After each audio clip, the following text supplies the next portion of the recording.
அமெரிக்காவுக்கு டஃப் கொடுக்கும் சீனா. ரஃபேல் எல்லாம் ஓரம் போ, நெருப்பை கக்கும் டிராகன்.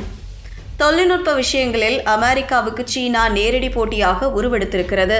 தற்போது தொழில்நுட்ப விவகாரங்களையும் தாண்டி இராணுவ உபகரணங்கள் உற்பத்தியிலும் சீனா மாஸ் காட்டி வருகிறது.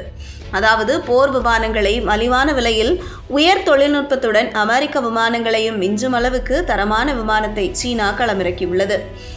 சமீபத்தில் பென்டகன் அறிக்கை ஒன்று வெளியாகியிருந்தது. அந்த அறிக்கையில் போர் விமான உற்பத்தியில் சீனா எந்த அளவுக்கு முன்னேறி இருக்கிறது என்பது விவரிக்கப்பட்டிருந்தது. 3 விஷயங்களில் சீனா இதனை சாத்தியமாக்கி இருப்பதாக பென்டகன் கூறியிருக்கிறது. குறைந்த விலை, அரசியல் நிபந்தனைகள், நிதி உதவி. 5ஆம் தலைமுறை விமானத்தை நோக்கி உலகம் நகர்ந்து கொண்டிருக்கிறது. ஆனால் அந்த விமானங்கள் ரொம்பவும் காஸ்ட்லி. எனவே 4.5ஆம் தலைமுறை விமானங்கள் குறைந்த விலையில் வாங்கி விமானப்படை பலத்தை உலக நாடுகள் அதிகரித்து வருகின்றன. இந்த நிலையில் 4.5ஆம் தலைமுறை விமான சப்ளையில் சீனா முன்னணியில் இருக்கிறது. இதற்கு முதல் காரணம் விலை குறைவு என்பதுதான். சீனாவின் J-10C விமானம் 360 முதல் 450 கோடி ரூபாய் வரை விற்கப்படுகிறது. அமெரிக்காவின் F-16B விமானம் 630 முதல் 720 கோடி ரூபாய் வரை விற்கப்படுகிறது.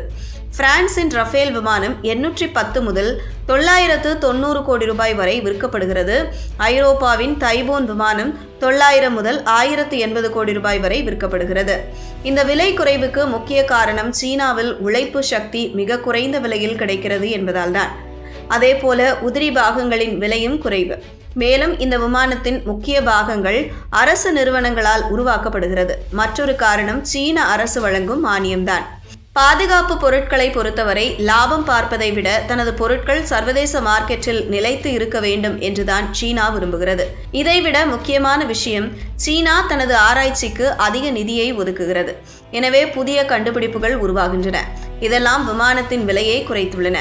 சீன விமானங்கள் சர்வதேச சந்தையில் அமெரிக்காவுக்கு போட்டியாக உருவாக மற்றொரு காரணம் அரசியல் நிபந்தனைகள் இல்லாததுதான். அமெரிக்கா ஒரு நாட்டுக்கு தன்னுடைய பொருட்களை விற்கிறது எனில் அந்நாட்டின் அரசியலை கூர்ந்து கவனிக்கும். உதாரணத்திற்கு, சோசியலிச கொள்கைகளை பின்பற்றும் நாடுகளுக்கு தனது இராணுவ ஆயுதங்களை விற்காது. ரஷ்யாவிடம் இருந்து ஆயுதம் வாங்கும் நாடுகளுக்கும் தனது ஆயுதங்களை விற்காது. ஆனால் சீனாவுக்கு இப்படி எந்த கட்டுப்பாடும் கிடையாது. எனவே சீனாவிடம் ஆயுதங்களையும் போர் விமானங்களையும் வாங்க பல நாடுகள் ஆர்வம் காட்ட தொடங்கியுள்ளன.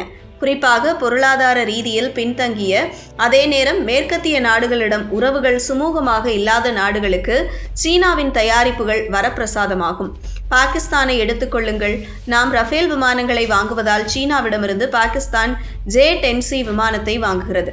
அதேபோல எகிப்து மற்றும் ஈரான் போன்ற நாடுகளுக்கு மேற்கு நாடுகள் போர் விமானங்களை விற்காது.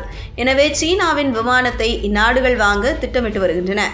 இது தவிர சர்வதேச அளவில் உக்ரைன் போர் காரணமாக ரஷ்யா பொருளாதார தடைகளை எதிர்கொண்டிருக்கிறது.